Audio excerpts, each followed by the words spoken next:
안녕하십니까. 우리 정철기입니다. 지난 영상을 보시고 후원 주시고 회원 가입해 주신 분께 깊이 감사드립니다.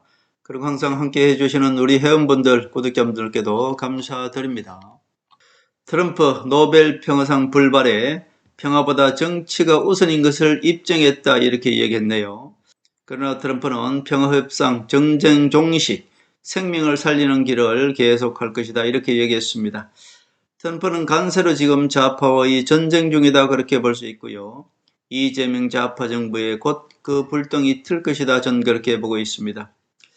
이재명 너의 약점은 통화서 아프지 이렇게 이야기하는 것 같네요. 마치 이재명 정부의 주식시장은 고공행진을 하고 있는데 원달러 환율 또한 고공행진을 하고 있습니다. 경제의 지폐가 주식시장이라고 했습니까? 주식시장은 좋은 것 같은데 반대로 원달러 환율은 지금 1420원대를 돌파했습니다. 가장 위험한 것이죠. 좌파 이재명 정부로 봐서는 트럼프가 노벨 평화상을 받았어야 했다 전 그렇게 봅니다. 이제 트럼프는 자유가 되었죠. 결국 터통은 이제 부담 없이 관세 전쟁을 본격화할 수 있는 것이고요. 우리나라 경주 에이펙 또한 큰 타격을 입을 것이다 전 그렇게 보고 있습니다. 트럼프에게 노벨 평화상은 두세 가지를 시험하고자 일부러 스스로 받겠다는 의지를 피력했다 전 그렇게 보고 있습니다. 그 첫 번째가 노벨리의 좌파적 정치 성향을 전 세계에 알리려던 목적이 있었다. 그것을 결국은 알렸다 그렇게 볼 수 있죠.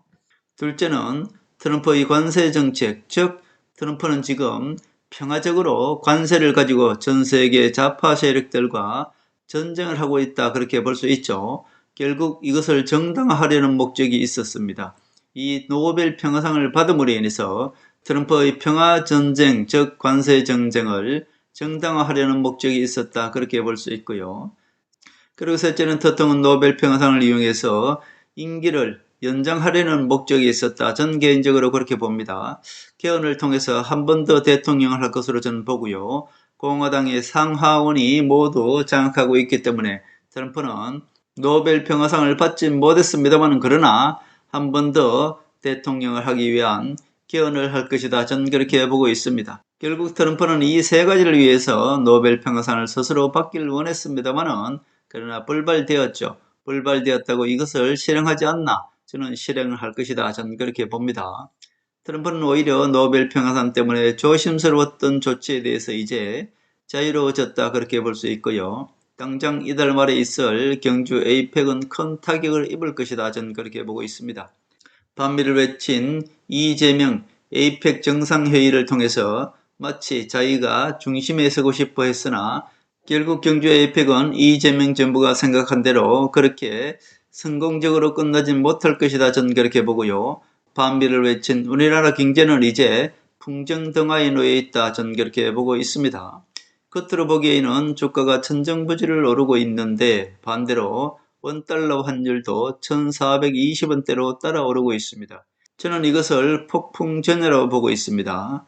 1997년인가요? 대한민국 외환위기 때 불과 두 달 전에는 원달러 환율이 900원대였습니다. 그러나 두 달이 지나고 나서 원달러 환율은 2000원대로 고공행진을 날라버렸습니다. 1997년 대한민국 외환위기 때였습니까? 두 달 전에는 환율이 900원대로 평화로웠습니다. 그러나 두 달 후에 환율이 2000원대로 올라섰던 기억이 있습니다. 지금 주식시장은 삼성과 SK 하이닉스 반도체주가 이끌고 있습니다. 트럼프 정부에서는 미 조선업의 우리나라 협력이 꼭 필요하죠. 그러나 트럼프에게는 반미를 외치는 이재명 정부에게서는 조선업을 삼킬 기회를 만들고 싶지 않겠습니까? 그것은 터통에게 달려있다 그렇게 볼 수 있습니다. 어제는 트럼프는 에이펙에서 시진핑을 만날 필요가 없어졌다고 얘기했습니다. 결국 시진핑을 만날 필요가 없어졌다는 것은 대한민국이 지금 밥상을 차리고 있는 에이펙에 트럼프가 오지 않을 수도 있다 그런 뜻이 아니겠습니까?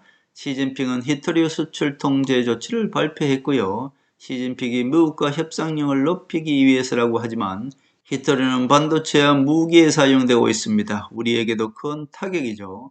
이미 유럽도 자국의 철강 수입에 일정량 이상은 관세 폭탄을 예고했습니다. 우리나라 또한 경제적으로 큰 타격을 입을 수밖에 없습니다. 우리나라는 미국과 유럽 그리고 중국 모두에게 큰 타격을 입을 수밖에 없죠. 대한민국 이재명 정부는 반미를 외치면서 친유럽, 친중국을 외치고 있으나 그러나 유럽과 중국 또한 경제에서는 한국을 타격을 입힐 수밖에 없는 것이다. 그렇게 볼 수 있죠. 노벨 평화상을 발표하는 날 트럼프는 3000년 중동전쟁의 평화가 왔다고 외쳤고 시진핑은 히토류 수출 통제를 외쳤습니다. 그리고 북한은 북러중 삼각연대를 외쳤는데 대한민국은 올지도 안 올지도 모를 에이펙 잔치 준비에 밥상만 차리고 있었다. 그렇게 볼 수 있죠. 결국 이재명 정부는 지난 관세 협상에서 트럼프에게 뭐라고 얘기했습니까? 통화서화포를 계속 얘기하고 있습니다. 자, 통화서화포는 이재명 정부의 가장 약점이라는 것을 트럼프가 알고 있는데 반미를 외치는 이재명 정부에게 트럼프가 통화서화포를 해줄 수 있겠습니까? 트럼프가 반미를 외치는 이재명에게 통화서화포를 해줄 리는 만무한 것 아니겠습니까? 결국 대한민국 이재명 정부에 살고 있는 우리 국민들만 지금 경제가 위태해지고 있다. 그렇게 볼 수 있습니다. 대한민국 정치는 우물안 개구리식으로 좌파 우파 싸우고 있지만 결국 터통이 대한민국에 돌 하나만 던지면 대한민국 경제는 와르르 무너지는 풍전등화에 놓여 있다. 그렇게 볼 수 있겠습니다. 지금 대한민국 정치는 우물안 개구리처럼 좌파 우파 여야가 싸우고 있습니다. 그러나 결국 터통이 대한민국에 돌 하나만 던지면 결국 대한민국 경제는 무너질 수밖에 없는 것이고요. 그 고통은 모두 이재명 정부 아래서 있는 대한민국 국민들, 서민들이 모습니다. 이재명 정부는 절대로 오래갈 수 없는 것이고요. 우리 정치 읽기가 바라는 것은 이재명 정부가 무너지기 전에 반드시 김무성 배신 세력과 박지원 호남 세력을 제거해서 결국은 대한민국 정치가 여야가 올바른 정치가 바로 서기를 기대하는 마음뿐이다. 그렇게 볼 수 있겠습니다.